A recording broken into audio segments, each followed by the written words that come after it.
What's up, guys? It's Carson back here on Toxic Gaming with our week 2 of the off-season monotype battle against Evelyn and the Herdier Bremen, who is grass typing.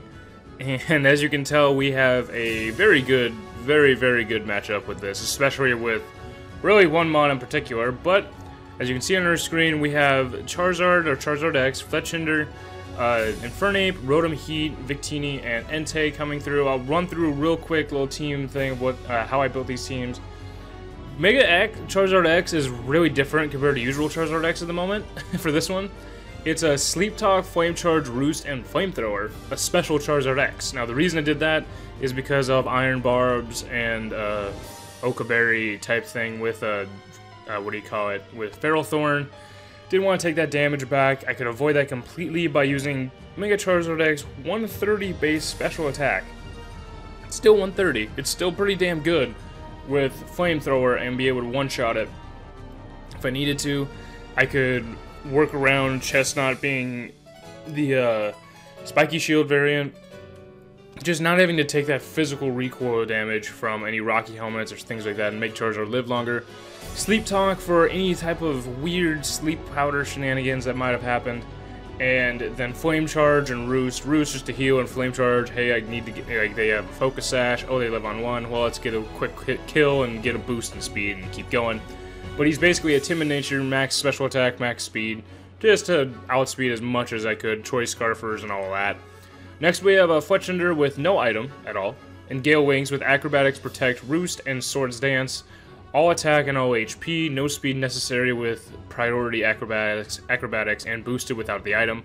Really, Fletchinder is all I really needed for a grass team.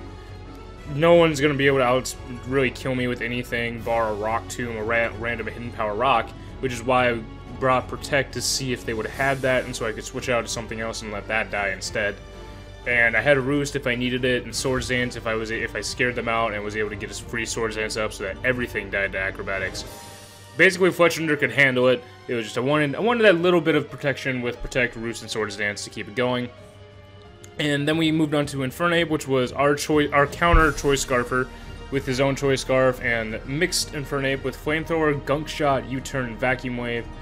Flamethrower, obviously, fire move against grass.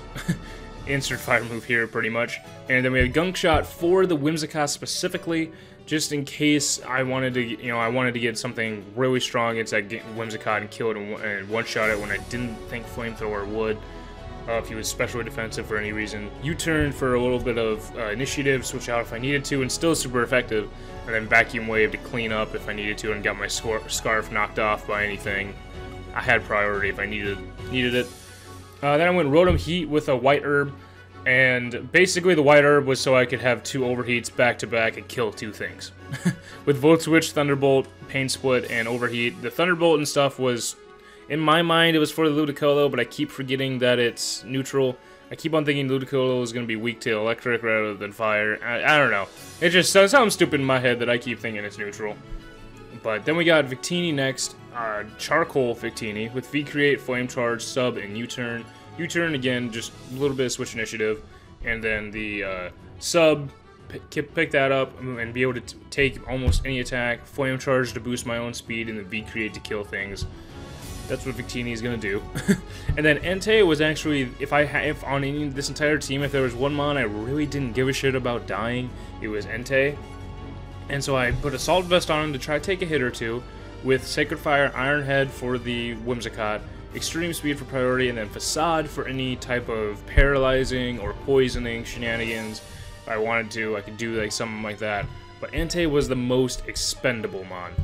And so I'm just gonna go, we're gonna go right into the battle right here. He leads off, or they lead off with good old Feral Thorn. I lead off with my Charizard X and immediately go Mega Evolve Flamethrower.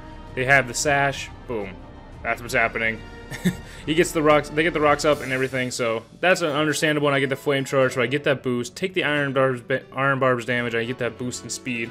Now he has really nothing that can outspeed me, and apparently this was a Choice Scarf. Chestnut still can outspeed and still dies to good old Flamethrower Mega Charizard X. And now the Whimsicott comes in, and right here, I didn't expect the Stun Spore. I expected more. For some reason, I always expect him to have Sleep Powder and not Stun Spore. And so I stayed in. I was like, fuck yeah, I can use my sleep powder or sleep talk thing and really get shenanigans going, or just quick flamethrower this one to be able to get as much damage as possible if he was gonna go for Sunspore. And he gets me paralyzed and paralyzed. Like, he just stay paralyzed all the time. So the sub is set up. I still get paralyzed, can't even break the sub down. And now here comes the shitty shenanigans of Leech Seed, sub, everything right there. And it's flamethrower to break the sub.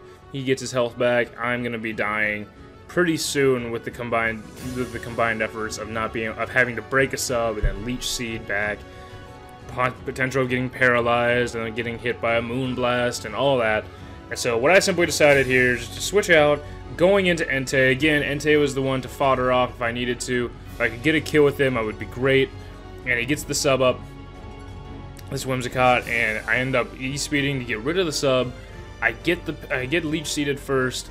Not the most ideal thing ever in the world, but it is what it is, and they go for the Protect to scout what I'm going to do. I'm going right for this another Extreme Speed, expecting a sub, and instead of that, they protected, but we're going to get paralyzed with the Stun Spore, and I'm going to go right now for the Sacred Fire, one-shotting the Whimsicott, and finally, the Leech Seeder is gone. And so here comes in the good old Ludicolo, and I let Entei go down to the surf, free switch in for my Fletchinder, coming in and taking the rocks damage pretty heftily, but protect, see if he isn't going to do anything. He is still in surf, either locked in or just going to keep clicking it. Acrobatics, dead. Perfect.